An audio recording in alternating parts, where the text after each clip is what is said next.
Examiner को क्या पसंद है, जो आपका पेपर चेक करने जा रहा है उसको आपका कौन सा आंसर अच्छा लगता है, वो कौन से आंसर को ज़्यादा मार्क देता है। एग्ज़ाम देने से पहले या एग्ज़ाम देते समय या एग्ज़ाम होने के बाद स्टूडेंट के दिमाग में क्या चल रहा होता है ये तो सब लोगों को पता होता है, या आप भी स्टूडेंट हो तो आपको भी पता होता है कैसे लिखना है कैसे नहीं लिखना है। लेकिन क्या आपने कभी सोचा है कि एक एग्जामिनर के पॉइंट ऑफ व्यू कौन से होते हैं, एग्जामिनर को क्या पसंद है, जो आपका पेपर चेक करने जा रहा है उसको आपका कौन सा आंसर अच्छा लगता है, वो कौन से आंसर को ज़्यादा मार्क देता है।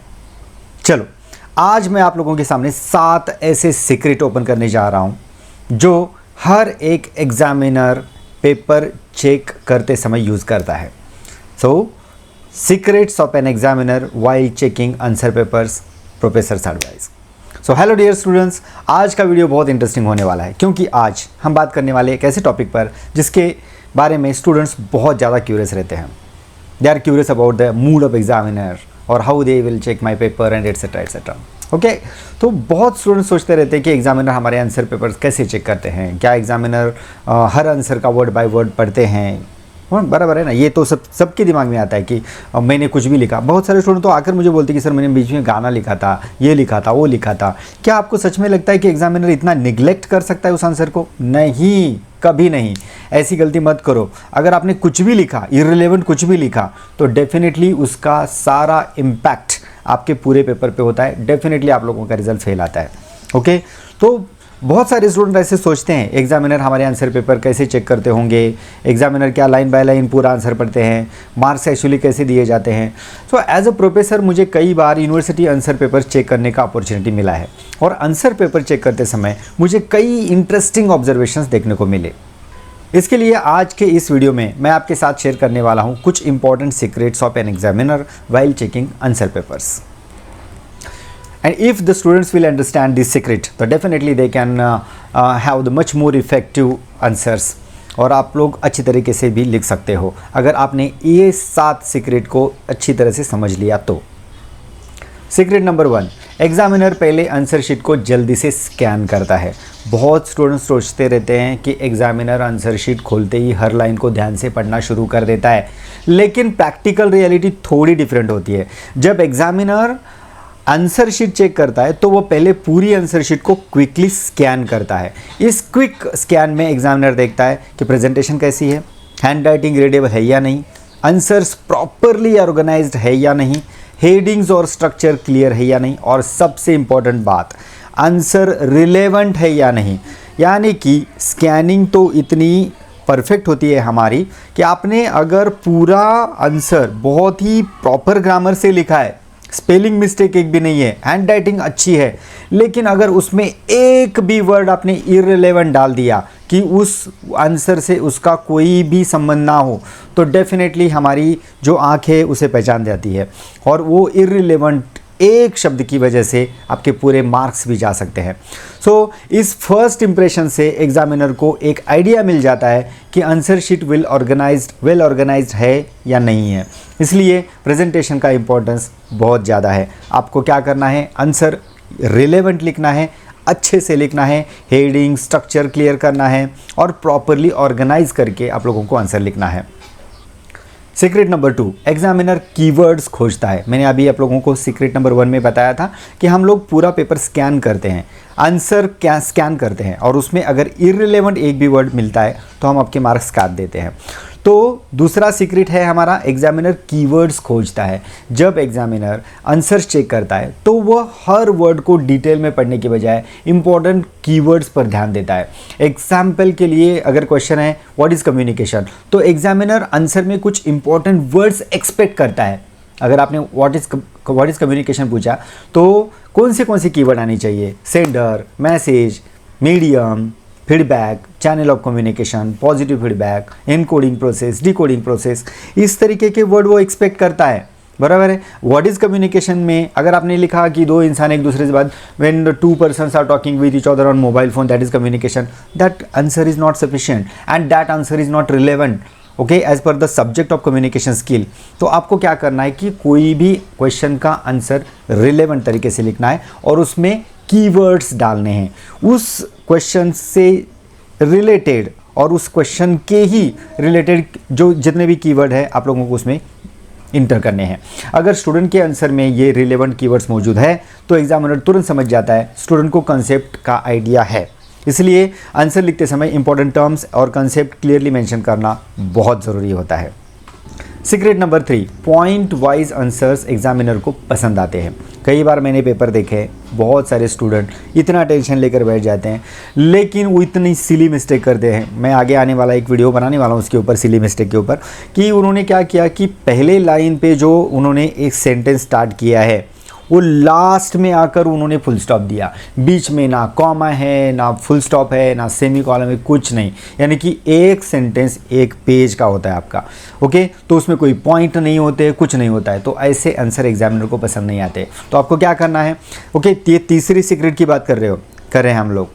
तो एग्जामिनर के लिए लॉन्ग पैराग्राफ्स पढ़ना थोड़ा डिफिकल्ट हो सकता है, स्पेशली जब उसे हंड्रेड्स ऑफ पेपर चेक करने होते हैं। बहुत सारा पेपर वैसे ही पेंडिंग रहा होता है और आपने इतने बड़े बड़े आंसर लिखे, तो वो पॉइंट कहाँ पर खोजे, आपने कहाँ से स्टार्ट किया है, कहाँ पर ख़त्म किया है, आपने कौन सा पॉइंट कहाँ पर कौन से पैराग्राफ में बोला है, कैसे पता चलेगा उसको।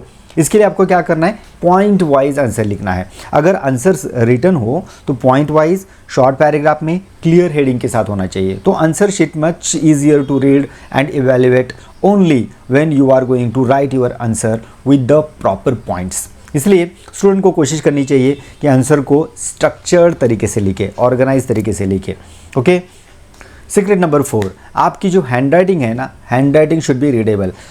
आपकी हैंड राइटिंग बहुत ही सुंदर और एकदम एक्स्ट्राऑर्डिनरी होनी चाहिए वगैरह, ऐसा नहीं कह रहा हूँ मैं, लेकिन जितना भी आप लोगों ने लिखा है ना, कम से कम आप लोगों को पढ़ना तो आना चाहिए कि ये कुछ लिखा है इसने, बराबर है। हैंड राइटिंग परफेक्ट होना ज़रूरी नहीं है, लेकिन हैंड राइटिंग रीडेबल ज़रूर होना चाहिए। अगर एग्जामिनर को वर्ड्स पढ़ने में डिफ़िकल्टी होती है तो आंसर समझना भी मुश्किल हो जाता है। रीडेबल हैंडराइटिंग एग्जामिनर के लिए इवैल्यूएशन को इजी एंड कंफर्टेबल बना देती है। लेकिन अगर आपकी हैंडराइटिंग ही गलत है, गंदी है, कुछ आपने क्या लिखा है आप खुद भी नहीं पढ़ पाते हो, तो हम क्या पढ़े भाई, हम कैसे पढ़े। और दूरबीन लेकर तो हम लोग नहीं बैठ सकते, बराबर है। हम अगर दूरबीन लेकर बैठे एक एक वर्ड वो क्या लिखा है, ये क्या लिखा है, तो बाकी इतना सारा पेपर कौन चेक करेगा हमारा। इसके लिए हम लोग अगर गलत हैंडराइटिंग है, पहले इंप्रेशन में पढ़ना नहीं आ रहा है हम लोगों को, तो डेफिनेटली आपके मार्क हम लोग कट करते जाते हैं। इसलिए एग्ज़ाम में नीट और क्लियर राइटिंग मेंटेन करना हेल्पफुल होता है और वो भी ज़रूरी है, इसके लिए कोई ऑप्शन नहीं है। अभी आते हैं हम लोग सीक्रेट नंबर 5 पे। मोर पेजेस का मतलब, यानी कि ज़्यादा पेजेस का मतलब ज़्यादा मार्क्स नहीं होता है, ऐसा नहीं होता है, ओके। अननेसेसरीली किसी टीचर ने आप लोगों को बोला है तो सप्लीमेंट लगाओ, ज़्यादा से ज़्यादा बड़ा पेपर बड़ा लिखना चाहिए, ऐसा कुछ नहीं होता है। आपको जितना आंसर लिखना है उतना ही आंसर आकर उतने ही स्पेसिफिक पेजेस में आप लोगों ने लिखे तो आपको ज़्यादा मार्क मिल सकते हैं। हम लोग गलत सोचते रहते हैं कि हम लोग अगर ज़्यादा से ज़्यादा उसका आंसर लिखे तो हम लोगों को ज़्यादा मार्क मिलेंगे, लेकिन इससे एक गलती क्या होती है, देखो, शॉर्ट नोट, अगर आपने शॉर्ट नोट लिखा है, बहुत ज़्यादा पेजेस उसके लिए यूज़ कर रहे हो, लॉन्ग क्वेश्चन बहुत ज़्यादा पेजेस यूज़ कर रहे हो, नो डाउट आपको सप्लीमेंट मिलेगा, लेकिन उससे होगा क्या कि लास्ट के कुछ 10 या 20 मार्क के क्वेश्चन के ऊपर आप लोग टाइम नहीं दे पाओगे, उसके लिए टाइम ही बचेगा ही नहीं। आप लोग बस ज़्यादा लिखते रहोगे तो लास्ट का क्वेश्चन कौन सॉल्व करेगा। और एग्जामिनर को ये बिल्कुल पसंद नहीं है कि आप लोगों ने कितना बड़ा आंसर लिखा है। Examiner will be interested in your correct and proper answers. उसे क्या पसंद है, रिलेवेंट आंसर पसंद है, क्लियर एक्सप्लेनेशन पसंद है, प्रॉपर स्ट्रक्चर होना चाहिए। अगर आंसर बहुत लंबा है लेकिन उसमें अननेसेसरी इन्फॉर्मेशन भरी हुई है तो उसमें मार्क्स इंक्रीज नहीं होते हैं। इसलिए एग्जाम में फोकस होना चाहिए क्वालिटी ऑफ आंसर पर, नॉट क्वांटिटी ऑफ पेजेस पर। सीक्रेट नंबर 6, एग्जामिनर को हंड्रेड्स ऑफ पेपर चेक करने होते हैं। और एक और प्रैक्टिकल रियलिटी है ये कि एग्जामिनर को कई बार 200, 300, 500 तक पेपर चेक करने होते हैं। इसका मतलब ये है कि एग्जामिनर के पास हर पेपर के लिए ज़्यादा टाइम नहीं होता है भाई। इस सिचुएशन में आंसर शीट जितनी क्लियर, ऑर्गेनाइज, प्रॉपर और स्ट्रक्चर्ड होगी उतना एग्जामिनर के लिए चेक करना आसान होगा। और जितना उसके लिए आसान होगा तो वो ज़्यादा से ज़्यादा आप लोगों को मार्क्स भी देगा। क्यों? क्योंकि आप उसको कम टेंशन दे रहे हो। अगर आप उसको कम टेंशन दोगे तो examiner will give you more marks, वो ज़्यादा मार्क्स देगा। और नेचुरली ऐसे आंसर शीट ज़्यादा इफेक्टिव भी रहती है। अभी हमारा लास्ट सीक्रेट है, सीक्रेट नंबर 7, ऑनेस्ट एफर्ट हमेशा दिखाई देता है। कभी कभी स्टूडेंट को किसी क्वेश्चन का आंसर पूरी तरह याद नहीं होता। ऐसी सिचुएशन में कई स्टूडेंट आंसर ब्लैंक छोड़ देते हैं। लेकिन अगर स्टूडेंट टॉपिक से रिलेटेड लॉजिकल पॉइंट्स लिखने की कोशिश करता है तो एग्जामिनर को स्टूडेंट की एफर्ट दिखाई देती है और एग्जामिनर को एफर्ट बहुत ज़्यादा पसंद आती है। आपने बराबर आंसर लिखा है कि नहीं, टेक्स्ट बुक का कॉपी करके लिखा है या टेक्स्ट बुक में जितना लिखा है जो जैसा लिखा है उसी तरीके से लिखा है, तो ये थोड़ा आर्टिफिशियल लगता है। लेकिन आप अगर अपने मन से थोड़ा सा रिलेवेंट आंसर लिखने की कोशिश करोगे तो definitely examiner will try to give you the more marks. तो कई बार ऐसे आंसर्स को पार्शियल मार्क्स भी मिल सकते हैं, इसलिए आंसर ब्लैंक छोड़ने के बजाय कोशिश करें कि रिलेवेंट पॉइंट्स ज़रूर लिखें, रिलेवेंट तरीके से लिखें। सो डियर स्टूडेंट, एग्ज़ाम केवल इस बात पर डिपेंड नहीं करते कि आप कितना स्टडी करके आए हो, एग्ज़ाम इस बात पर भी डिपेंड करते हैं कि आपने अपने नॉलेज को एग्जामिनर के सामने कितनी क्लियरली प्रेजेंट किया है। आज हमने डिस्कस किए कुछ important secrets of examiner. Examiner answer sheet को पहले स्कैन करता है। सेकेंड, एक कीवर्ड्स बहुत इंपॉर्टेंट होते हैं। Third, point wise answers helpful होते हैं। फोर्थ, रीडेबल हैंडराइटिंग ज़रूरी है। 5, more pages always more marks नहीं होते हैं। 6, examiners hundreds of paper check करते हैं। और लास्ट का है, ऑनेस्ट एफर्ट हमेशा दिखाई देता है। अगर स्टूडेंट्स इन पॉइंट्स को ध्यान में रखकर आंसर लिखे तो उनके मार्क्स इंप्रूव होने की संभावना काफ़ी बढ़ जाती है। अगर आपको ये वीडियो यूज़फुल लगे तो इसे अपने दोस्तों के साथ ज़रूर शेयर करें और मेरा चैनल सब्सक्राइब करें। Thank you very much and all the best for